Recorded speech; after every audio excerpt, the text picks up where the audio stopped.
us talk about the PH digraph. It makes a F sound, the sound of letter F. Why does PH make the F sound? It makes the F sound in words particularly originating from Greece. If the words have Greek origin, PH in such word makes F sound either in the beginning, middle or end. Since English language has incorporated a lot of words from different languages across the world, it makes it a little complex, and hence the words that have PH making the F sound.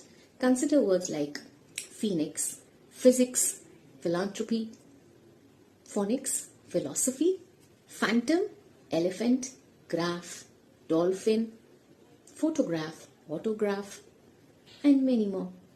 I hope this was helpful.